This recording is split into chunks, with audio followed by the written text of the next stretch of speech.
The sea was dark, the air was heavy, and the sky over the South Atlantic was silent.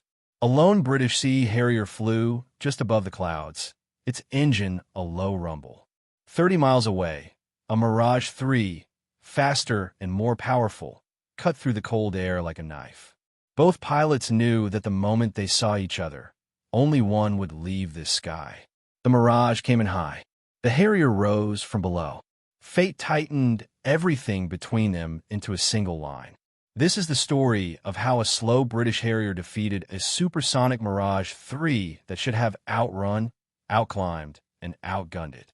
Welcome to Hidden Valor. The first report came through quietly. A single Mirage had broken away from its patrol near the coast. The contact was fast and confident. Mirage 3 pilots flew like they owned the sky, and usually they did. When a Mirage pointed its nose down, nothing could stop it. But this morning, something was waiting in the low clouds. Something smaller, slower, and strange. A Sea Harrier. Lieutenant Mark Hastings sat in the cockpit. He adjusted nothing. He just watched his instruments. The Harrier didn't roar like other fighters. It hummed. Then it leaped forward, climbing through the fog into a gold and blue dawn. The South Atlantic looked empty, but Hastings knew the truth. Anything could appear over that horizon. The Mirage pilot, Lieutenant Mario Rivas, flew differently. He stalled from above. His jet was built for speed and altitude. He believed in vertical power.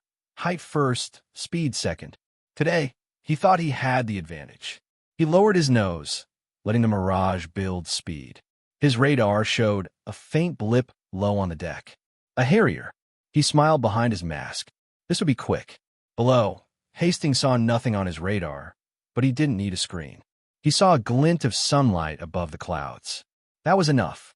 He eased the Harrier up. The engine's tone deepened. Rivas committed to the dive. The Mirage fell toward the ocean with arrogance. Hastings held steady, waiting in the perfect spot.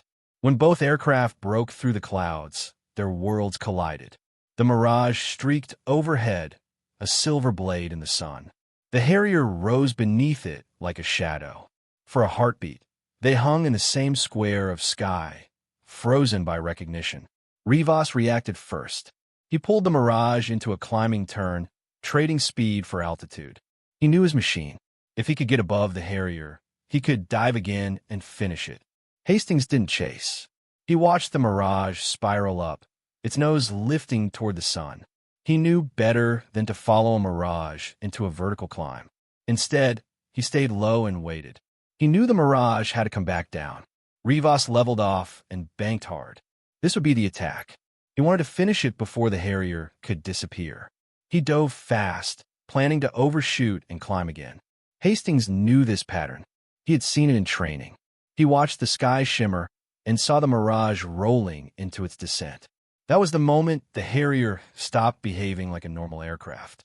Hastings pulled the throttle, not to climb or run, but to slow down. He shifted the thrust nozzles just enough to pull the nose up. The Harrier didn't slow like a fighter. It slowed like a hawk spreading its wings. Rivas saw it too late. His dive was too clean. He expected the Harrier to run. Instead, it paused in midair. Rivas tried to correct, but his speed was a trap. The Harrier pivoted just enough to ruin the Mirage's aim. The British jet passed underneath, controlled and deliberate. Rivas overshot in confusion.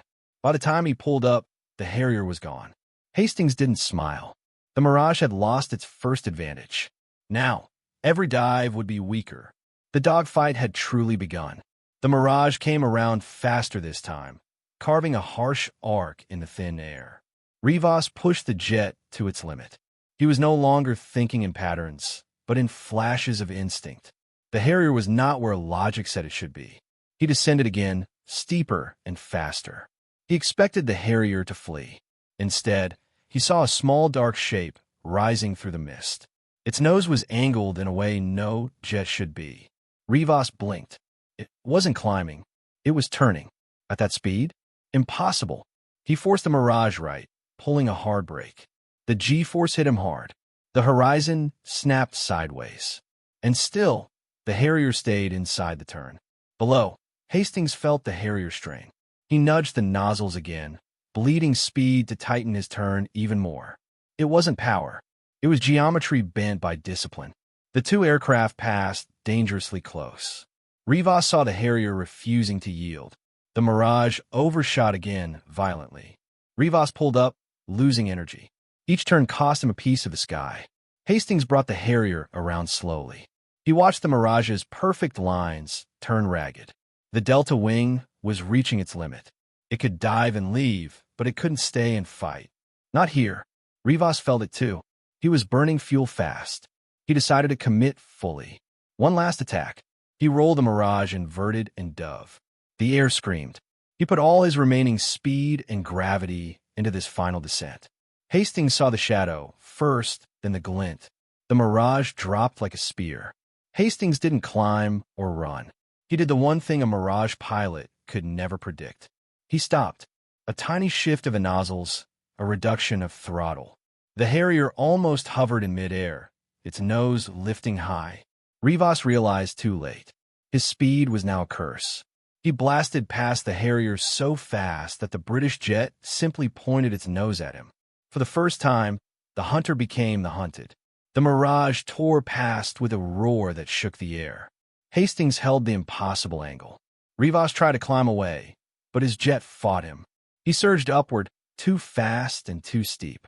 The Harrier slid underneath and turned with a slow, deliberate grace. Hastings didn't chase. He anticipated. He knew the Mirage would try to loop over the top.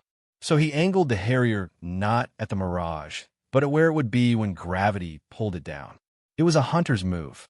The Mirage reached the top of its loop, paused, and tipped forward. Rivas pushed the nose down, desperate for one last strike. But the Harrier was already rising to meet him. Hastings eased the throttle forward. The Harrier crept up like a dark shape from the water. Rivas felt the first crack of doubt. He pulled left hard. The Mirage shuddered, vapor peeling off its wings. It was a desperate move. The Harrier tightened its turn. Hastings leaned into it calm and steady. The two aircraft spiraled down toward the clouds. The Mirage was losing control. The Harrier was in its element. They fell into the gray mist together. The clouds swallowed them. Visibility vanished. The air grew heavy. Above, the Mirage punched through the layer, Rivas looking for the Harrier in the gray. But Hastings was already behind him. He slipped the Harrier through the cloud like a blade.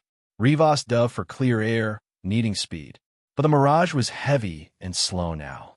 Hastings followed him down, close and silent. They burst out of the clouds together. The dark sea filled the view. Rivas made his final decision. He pulled into a hard climbing turn. It was too sudden. The Mirage shuddered, losing its airflow. Hastings saw the opening. He lifted the Harrier's nose. Small adjustments. No waste. He squeezed the trigger. The Sidewinder missile leaped from the rail with a snarl. A thin trail of smoke followed it straight to the Mirage's engine. Rivas saw the flash in his mirror. He flared and dove, but nothing could break the lock. The missile struck the tail. A flash burned through the haze. The explosion was abrupt and harsh. The Mirage broke apart. A parachute bloomed a moment later. Hastings exhaled. He pulled the Harrier into a slow orbit above the drifting chute. The Mirage was gone. The sky belonged to the Harrier. Not because it was faster or stronger, but because the pilot understood that discipline could bend geometry. A single decision made in silence had overturned the impossible. Hastings leveled out, his engine humming. Far below, the ocean swallowed the last pieces of the Mirage. The British jet climbed back toward the clouds, alone and victorious. Thanks for watching.